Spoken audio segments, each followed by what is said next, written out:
السلام علیکم ورحمۃ اللہ وبرکاتہ۔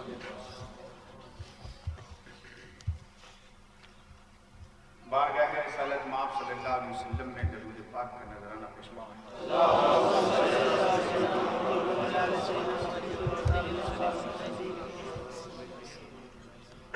نعت پاک کے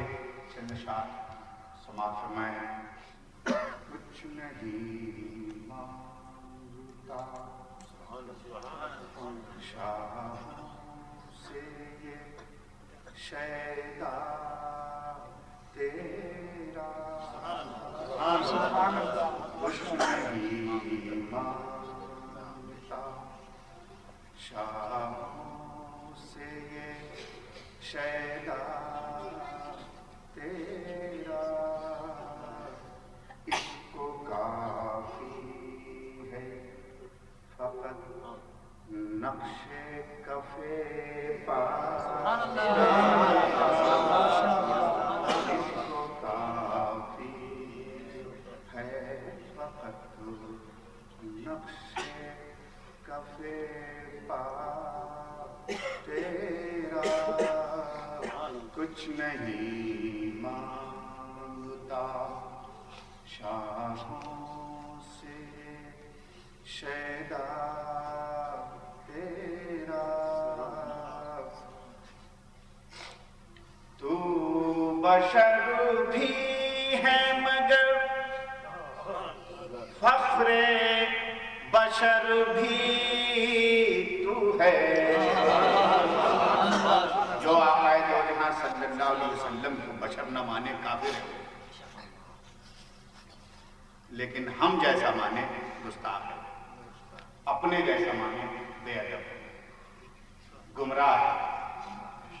ایمان اور عقیدہ یہ ہے، اسلام یہ ہے کہ آقا دو جہاں صلی اللہ علیہ وسلم بشر ہے۔ تو بشر بھی ہے مگر فخر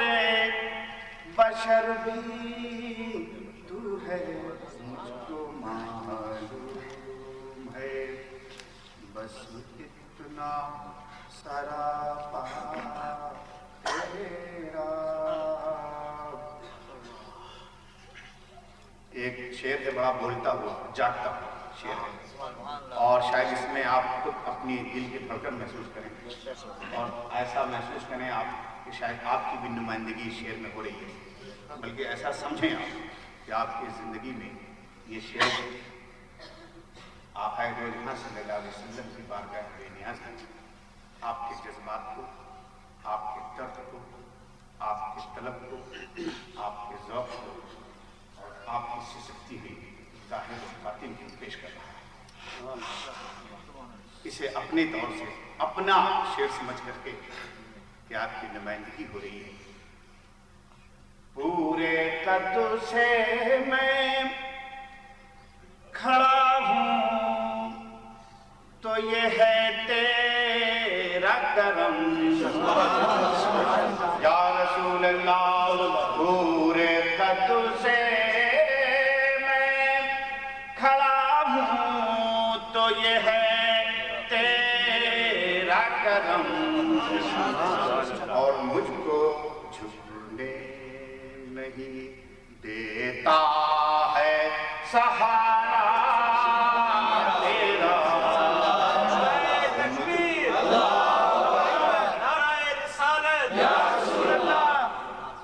ایسا محسوس ہوتا ہے کہ زندگی کی دوڑ میں اب کہیں گر پڑیں گے، ٹھوکر لگے گی اور چھپ پڑیں گے، لیکن یہ سہارا ہے تیرا جو ہمیں پھر سنبھال کے لائے۔ پورے قد سے میں کھڑا ہوں تو یہ ہے تیرا کرم، مجھ کو جھکنے دیتا ہے سہارا تیرا، کچھ نہیں مانگتا شاہوں سے شیدا تیرا، مجھ کو کافی ہے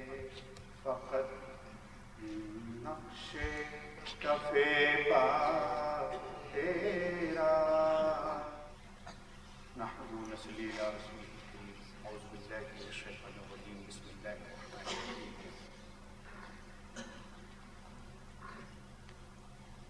علی بسم اللہ صدق اللہ العظیم.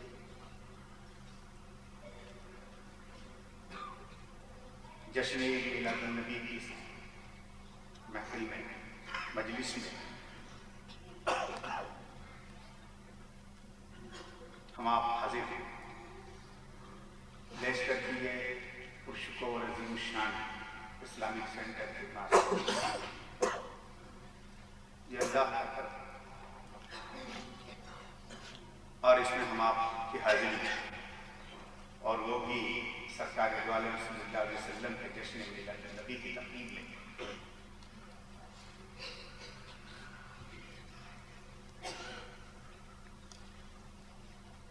مجھے مدینے والی کی یاد آتی ہے. ذرا جھوم کر کے درود پاک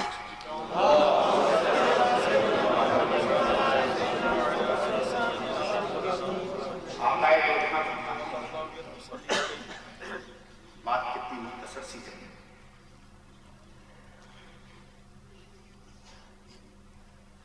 صحابہ کرام سے ارشاد فرماتے ہیں دیکھو بھائی جب تم ریاض الجنہ سے گزرو تو اپنا حصہ لے کے جایا. مل ریاض الجنہ یا رسول اللہ صلی اللہ علیہ وسلم یہ جنت کے کیا ہے یہ کیا ہے؟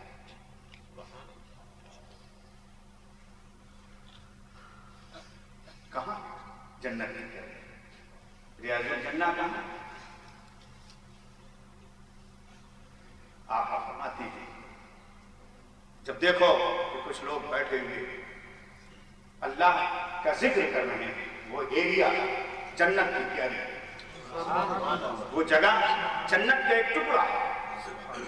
اور جب تم اس ٹکڑے سے گزرو تو اپنا حصہ لے لیں.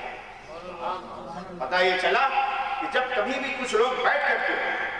اللہ اور اللہ کے رسول کا ذکر کریں تو وہ وقت اور وہ ٹکڑا وہ حصہ جہاں بیٹھ کر کے ذکر کر رہے ہیں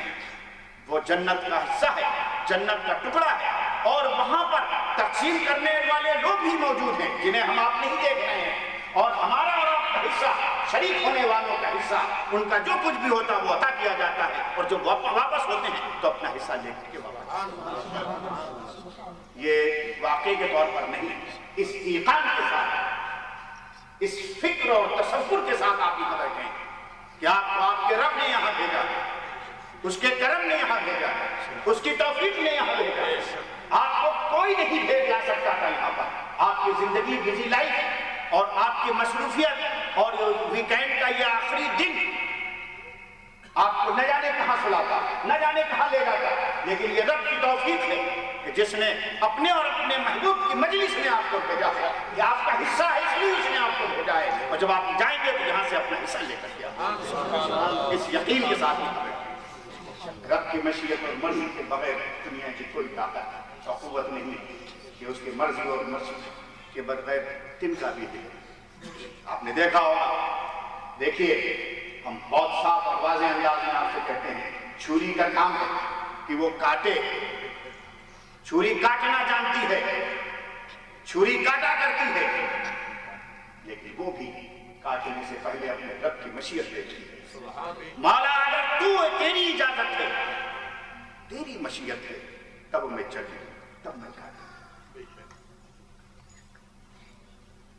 مثال میں سنیے آپ حضرت سیدنا ابراہیم اپنے بیٹے کو لے کر کے ذبح کرنے کے لیے چلتے ہیں اور ذبح کرنے کے لیے چھری چل پڑتی ہے لیکن گلوے اسماعیل کے اوپر چلنے سے پہلے رب کی مرضی دیکھتی ہے. مولا تیری مرضی ہے میں اسماعیل کا گلا کاٹوں. جب رب کی مرضی نہ دیکھے تو چھری حضرت اسماعیل کے گلے پر چلنے سے مجبور ہو. اپنا نیچر اپنی طبیعت اپنا مزاج بدل دیتی ہے. اگر رب کی مشیت آ جائے تو اپنے مزاج کو طبیعت کو چھری میں بدل دیتی ہے. لیکن یہی چیز یہی خنجر جب کربلا کے میدان میں آتا ہے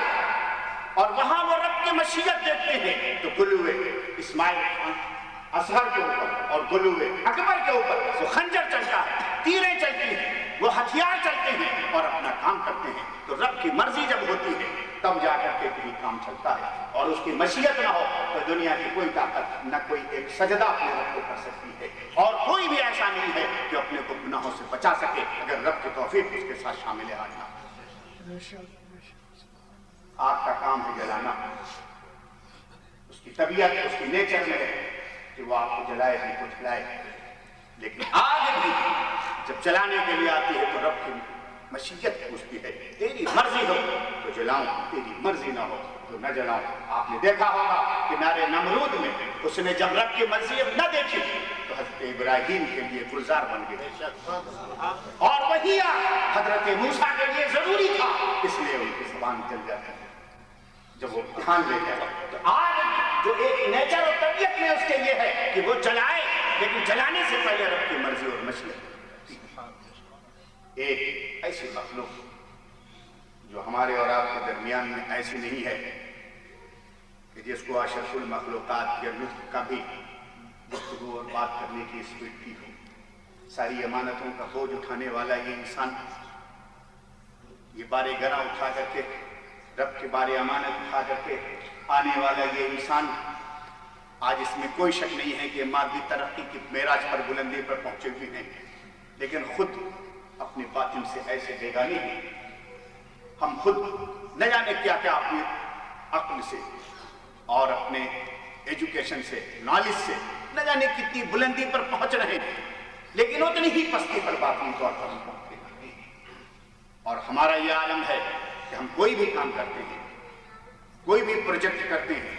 کوئی بھی منصوبہ بناتے ہیں، تو ہماری یہ کیفیت ہوتی ہے کہ ہم اپنے منصوبے کو اٹھانے سے پہلے، قدم کو اپنے اٹھانے سے پہلے، اپنے منصوبے کو تکمیل تک لے جانے سے پہلے یہ بھی مول کر کے دیکھا کرتے ہیں کہ اس میں ہمارے رب کی مرضی کیا ہے، اس کی مشیت کیا ہے، تاکہ ہم اس کی مرضی اور اس کی مشیت پر چلیں تو ہمارے ساتھ ہمارا دو دشمن، جو ایک نفس بد نفس امارہ، اور وہ دشمن جو کھلا ہوا ہے ان الشیطان للانسان عدو مبین، جو کھلا ہوا دشمن جو ہر وقت ہمیں، انسان کو اور انسانیت کو وہ جہنم کا ایندھن بنانے کی تیاری میں رہتے ہیں، وہ دو دشمن ہمیں بہکاتے ہیں اور چاہتے ہیں کہ رب کے راستے سے ہٹا کر کے وہ دنیا کے راستے پہ لے جائیں،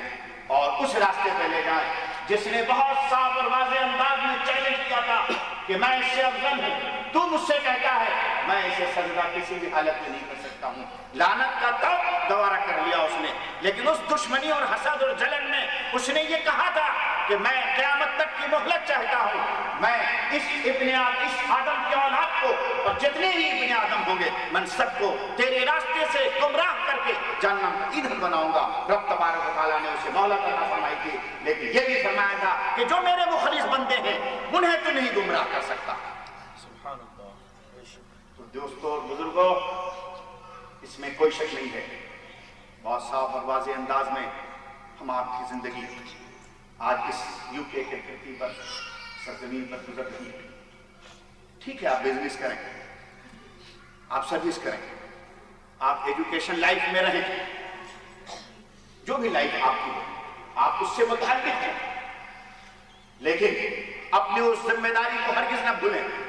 جو پروردگار عالم اور اللہ کے رسول نے آپ کے کاندھوں پر ڈالی ہے، اور وہ یہ ہے کہ آپ اپنے بچوں کو اللہ کے راستے پر لے چلنے کی کوشش کریں۔ یہ آپ کی ذمہ داری ہے، یہ آپ سے اس کا جواب طلب کیا جائے گا۔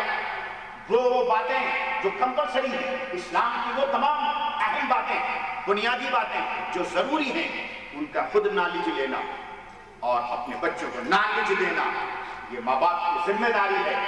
اور اسے لینا چاہیے۔ اس پر سوال ہوگا اور آپ کو اس کا جواب دہ ہونا ہے، جواب دیا جائے، آپ کو جواب آپ سے مانگا جائے گا اور آپ کو اس کا جواب دینا ہے۔ لہذا ہمارے لیے سب سے بنیادی چیز جو ہے وہ یہ ہے کہ ہم اس دنیا میں رہیں، اس دنیا میں جئیں، اس دنیا کو پڑھیں، لیکن اس دنیا میں رہیں، دنیا کے نہ رہیں۔ ہم دنیا میں رہیں لیکن اس دنیا کے نہ رہیں۔ اس کی ترکیب یہ کوئی ایسی چیز نہیں ہے میرے دوستو، اس کو صوفیاء کرام نے، اللہ کے دوستوں نے